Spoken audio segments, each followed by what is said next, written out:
Hi guys, as promised, here's a short little clip on the message to the church in Philadelphia, which I'm happy to say is quite an uplifting one, even though Philadelphia are going through some time of trouble. I know that it's not just been me who has found all the messages to the churches extremely challenging. So here's a bit less challenge and a bit more encouragement, and perhaps we need that as well. This is the message with the most overtly Old Testament language. And it has to do with the fact that the church in Philadelphia looks to have been excluded from the synagogue, from the Jewish community. Remember that Christianity stems from Judaism, and until the late 60s, Christians were considered by the Roman Empire to simply be a sect of Judaism. And so Christians were lumped together with Jews when there were official decrees made. But as Christians became more numerous, as they came to the attention of the empire, as they stood out a bit more because they did not want to engage in emperor worship towards the end of the first century, this brought a lot of negative publicity to the Jews. The Jews wanted to keep a low profile, and they wanted to keep some of the privileges that they had in the empire. Not sure why, but the Jews were exempt from a lot of this stuff that no one else was. They didn't have to worship the emperor as well. They didn't have to do all of these things. It's quite an interesting thing. But what was happening now was these new Jews, the Christians, were creating a lot of issues for them. And so what happened was they started kicking Christians out, like it seemed was happening here. And so Jesus introduces himself to the church in Philadelphia with the most overtly messianic language, Old Testament messianic language. He calls himself the Holy One, the True One, the one who has the key of David. Remember, the prophets told the Jews that the Messiah would come from David. The one who opens and no one will close. So he's the one who's ultimately able to bring you in or shut you out, which is, what the Philadelphians were experiencing. They were being shut out. And if you look at verse 8, you'll see those familiar words, I know your works. Look, I have placed before you an open door that no one can close. You might be shut out from the synagogue. I have opened a door for you that no one can shut. Now, if you look at this idea of exclusion and see that the Philadelphians have endured, despite verse 8, their weakness, they have little power, and their insignificance from a political or social point of view, I think this is a fantastically hopeful message to Christians who hold on for Jesus in the face of rejection. I remember a young Muslim woman who came to faith in Christ when I was living in London. Her family disowned her.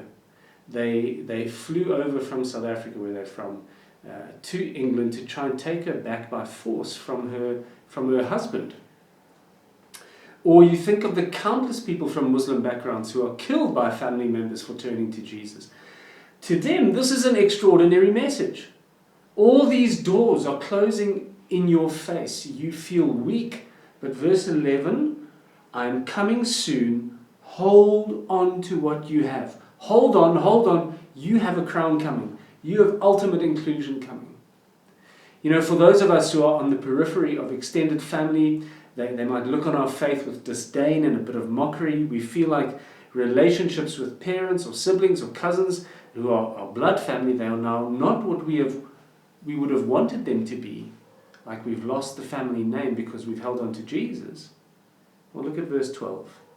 The one who conquers, I will make a pillar in the temple of my God, and he will never go out again.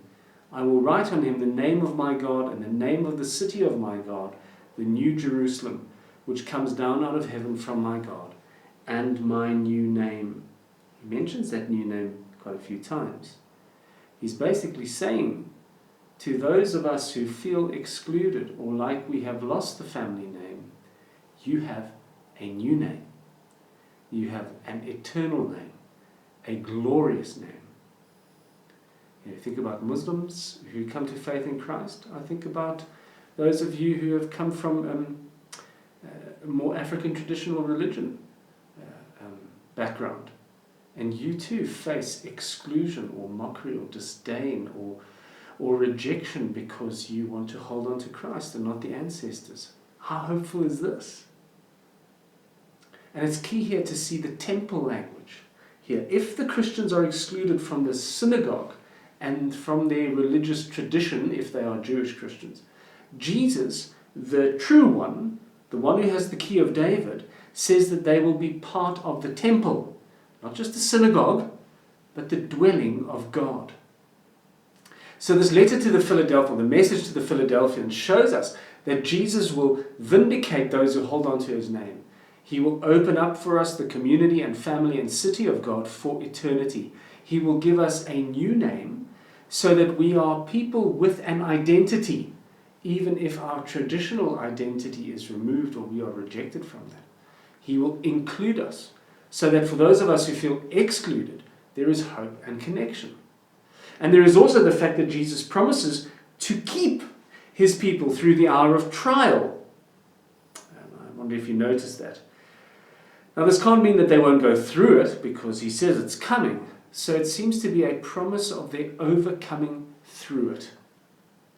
So Philadelphia is being encouraged. Jesus will bring them through. Jesus will open an eternal door for them while they're being excluded in their world. And the exhortation, the push for Philadelphia and for us, if this is how we're feeling, is don't use exclusion to sulk in the corner. Don't use coming trouble to hunker down and hide. We know the promise of Jesus here, so use the open door. Use it to see how else we can live for him, how else we can reach out to others with the gospel, and what opportunities for kingdom living this gives us. Rejection here is not the last word. Jesus has the last word, and he says the door is open. Don't worry. Let anyone who has ears to hear listen to what the Spirit says to the churches. Take care.